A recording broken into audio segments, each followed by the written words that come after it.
Welcome to the latest in my series of self-isolating videos. Starting off at the Brigham's factory and going to walk north along an avenue of trees. So we start off with two elegant silver birches. The one behind is mainly catkins with just a few emerging leaves, whereas the one in the front, the leaves are more fully out. And the two large trees on the right are sycamores. Again, there's quite a difference between the tree on the left is more fully leafed than the tree on the right. In the foreground, we've got three small elder bushes which have been cut back at some time, and you can see that there's new growth. And then the stump in the background is a yew tree which has been cut back in the last 6 months. All the yew trees that were recently planted have all been cut back, probably to give ease of movement for grass cutters. On the floor there's lots of ground soap, which is a common weed. This area is bare, probably because the yew tree spread out, and that will have been cut back to encourage the grass to grow. This is a youngish ash tree. I'm going to try and focus on the emerging, well, inflorescences I suppose you would call them, rather than flowers. So these emerge before the leaves. It's quite well known the ash before the oak were in for a soak, the oak before the ash were in for a splash.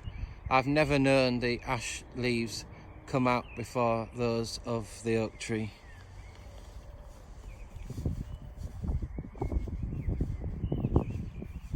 Next tree along is a sycamore, which is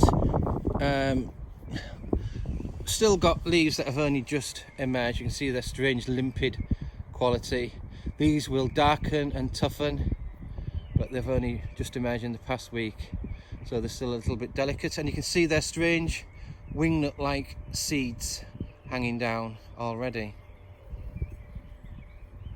Bit of wind here, so I'm not going to linger long in case it's affecting the microphone. Then we have like two lines of trees, and in the background here this is a lime tree, and the leaves are only just starting to emerge on this one. But if we go to the base of the tree, you can see the leaves here are more mature, but they're very in a young state though, you can see. But the one lower down on the right hand side there, the typical heart shape of the lime leaf.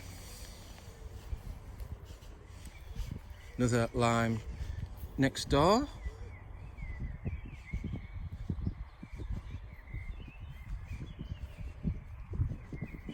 So the birds singing in the background at the moment, there is a mistle thrush and also a blackbird. This is a sycamore tree we're going past at the moment. Right, this is a species that we haven't seen so far in any of the walks. Now, it's quite a distinctive bark when we get higher up, really patchy where the bark has peeled away. So this is a plane tree. Not in leaf yet, or only just emerging leaves. Try and get to the lowest ones to show you those. You can see them here, but the leaves are only just emerging.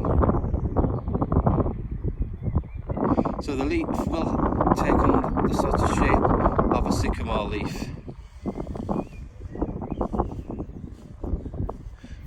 I can only see two plane trees along this line of trees. I used to think there were a lot of plane trees here, so either some of them have died away or it was my memory playing false.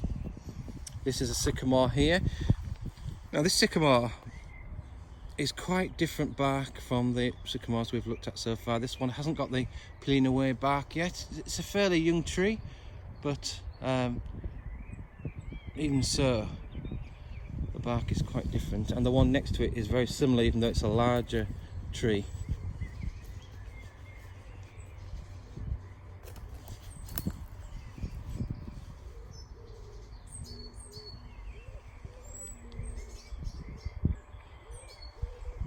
show you the leaves of this sycamore.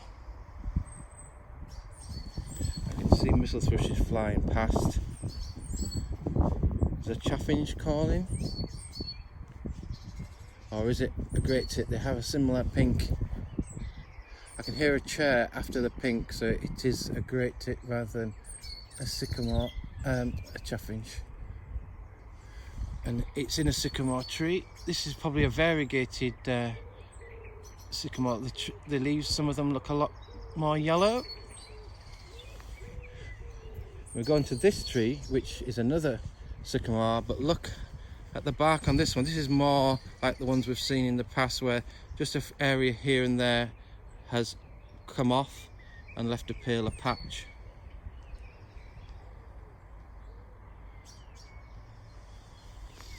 And then next to that is another plane tree, quite a mighty tree, and almost white patches where the bark has peeled away.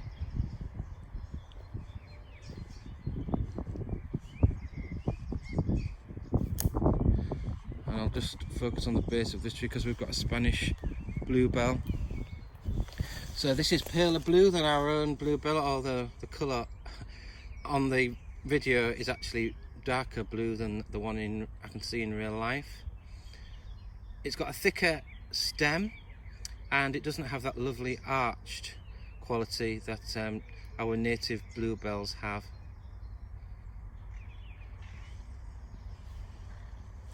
You can hear a crow having an argument with possibly a sparrowhawk behind. This is another sycamore again. That's one of the smoother variety. Then there's quite a ridge tree, which is another lime. That's the lime. That's quite well in leaf, especially compared with one of the earlier trees that was only just starting to emerge. Then we have, this is another sycamore. Again, not the peely bark variety. Lots of, I don't know if you can see those, lots of flies sunbathing. Probably going to fly off when I go a bit closer. Like blue bottles, blowflies.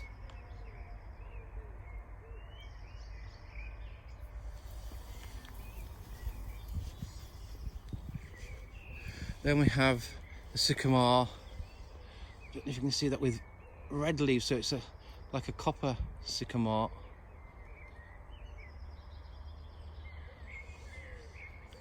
Then the ordinary sycamore with the peeling bark, and beyond that another red sycamore. And then the tree to the left of this sycamore is a very tall cherry tree, which is quite unusual, and it's still in blossom.